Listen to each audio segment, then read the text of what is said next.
Balasore FM କଲେଜର ଛାତ୍ରୀ ସୌମ୍ୟାଶ୍ରୀଙ୍କ ଆତ୍ମହତ୍ୟା ଓ ନ୍ୟାୟ ପ୍ରତିବାଦରେ କଂଗ୍ରେସ ଦେଇଥିବା ଓଡ଼ିଶା ବନ୍ଦର ପ୍ରଭାବ ଯଶୀପୁରରେ ଦେଖିବାକୁ ମିଳିଛି। ସମସ୍ତ ଦୋକାନ ବଜାର ଗାଡ଼ି ଚଳାଚଳ ବନ୍ଦ ରହିଥିବା ବେଳେ ସମସ୍ତେ ପେଟ୍ରୋଲ ପମ୍ପ ସ୍କୁଲ କଲେଜ ସରକାରୀ କାର୍ଯ୍ୟାଳୟ ବନ୍ଦ ରହିଛି।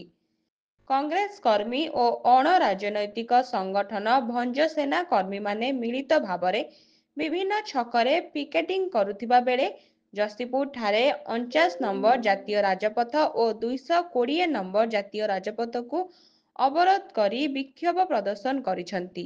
ଆପଣମାନେ ଜାଣିଛନ୍ତି ଓଡ଼ିଶାରେ ସରକାର ଆସିବାର ବର୍ଷେ ପୂର୍ତ୍ତି ହେବାକୁ ଯାଉଛି। ସେହି ସମୟରେ ଆପଣମାନେ ଦେଖୁଥିବେ ପ୍ରତ୍ୟେକ ଦିନ ସାରା ଓଡ଼ିଶାରେ ନିଶ୍ଚିତ ଭାବରେ କେତେବେଳେ ନାରୀ ଦର୍ଶନ, କେତେବେଳେ ଯୁବତୀ ଦର୍ଶନ, ଏମିତି ବିଭିନ୍ନ ପ୍ରକାର ହତ୍ୟାକାଣ୍ଡ ପ୍ରତ୍ୟେକ ଦିନ ପ୍ରାୟ ଘଟି ଚାଲିଛି। ବର୍ଷେ ପୂରଣ ଭିତରେ 77ଟି ହତ୍ୟାକାଣ୍ଡ ଏବଂ ଗଣଦୁଷ୍କର୍ମ ଘଟଣା ଘଟି ସାରିଲାଣି। ଲୋକମାନେ ଅସ୍ତବ୍ୟସ୍ତ ହୋଇସାରିଲେଣି। ନିଜର ଝିଅ ମା ଭଉଣୀମାନଙ୍କୁ ସୁରକ୍ଷିତ ନାହାନ୍ତି।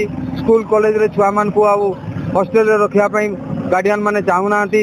ଏହି ରିସେଣ୍ଟ ଆପଣ ଦେଖିଥିବେ এই ଆପଣ ଯେଉଁ ବାଲେଶ୍ୱର ଏଫ୍ଏମ୍ କଲେଜର ଜଣେ ଏବିଭିପିର ଛାତ୍ରୀ ସୌମ୍ୟଶ୍ରୀ ବିଶି, ସେ ତାଙ୍କର ଯେଉଁ ପ୍ରଫେସର ତାଙ୍କୁ ଯେଉଁ ବିଭିନ୍ନ ପ୍ରକାର ମାନେ ହଇରାଣ ହରକତ କଲେ, ମାନସିକ ଦୁଶ୍ଚିନ୍ତାରେ ସିଏ ପଡ଼ି ସେ ସମସ୍ତଙ୍କୁ ତାଙ୍କର ଦାବି ଜଣାଇବା ସତ୍ତ୍ୱେ ପୁଲିସକୁ ମଧ୍ୟ କଲେକ୍ଟରକୁ ଏସ୍ପିକୁ ସମସ୍ତଙ୍କୁ ଜଣାଇଲା ପରେ ସରକାରକୁ ଜଣାଇଲା ପରେ ମଧ୍ୟ ସେ ତାଙ୍କର କିଛି ଫଳ ପାଇଲେ ନାହିଁ, ଯାହାଦ୍ୱାରା କି ସେ ଆତ୍ମାହୁତି ଦେଲେ ଏବଂ ସେ ତାଙ୍କର ସେ ମଧ୍ୟ ମୃତ୍ୟୁବରଣ କଲେ।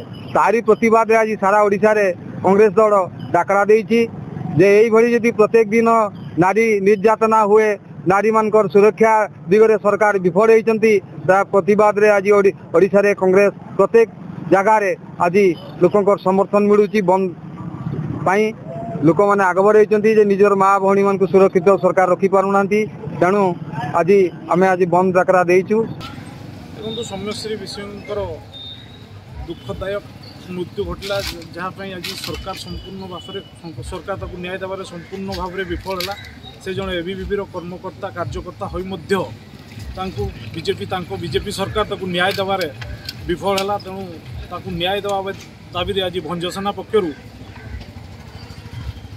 ଜିଲ୍ଲା ବ୍ୟାପୀ ଭଞ୍ଜସେନା ତାକୁ ନ୍ୟାୟ ଦେବା ପାଇଁ ଆଜି ରାଜରାସ୍ତାରେ ଓହ୍ଲାଇଛି ଏବଂ ତାକୁ ନ୍ୟାଯ୍ୟ ଦାବି ପ୍ରଦାନରେ ଭଞ୍ଜସେନାର ଯଶୀପୁର ସଞ୍ଜୟ କୁମାର ମହନ୍ତଙ୍କ ରିପୋର୍ଟ, ସ୍ୱପ୍ନା ଲାଇଭ୍।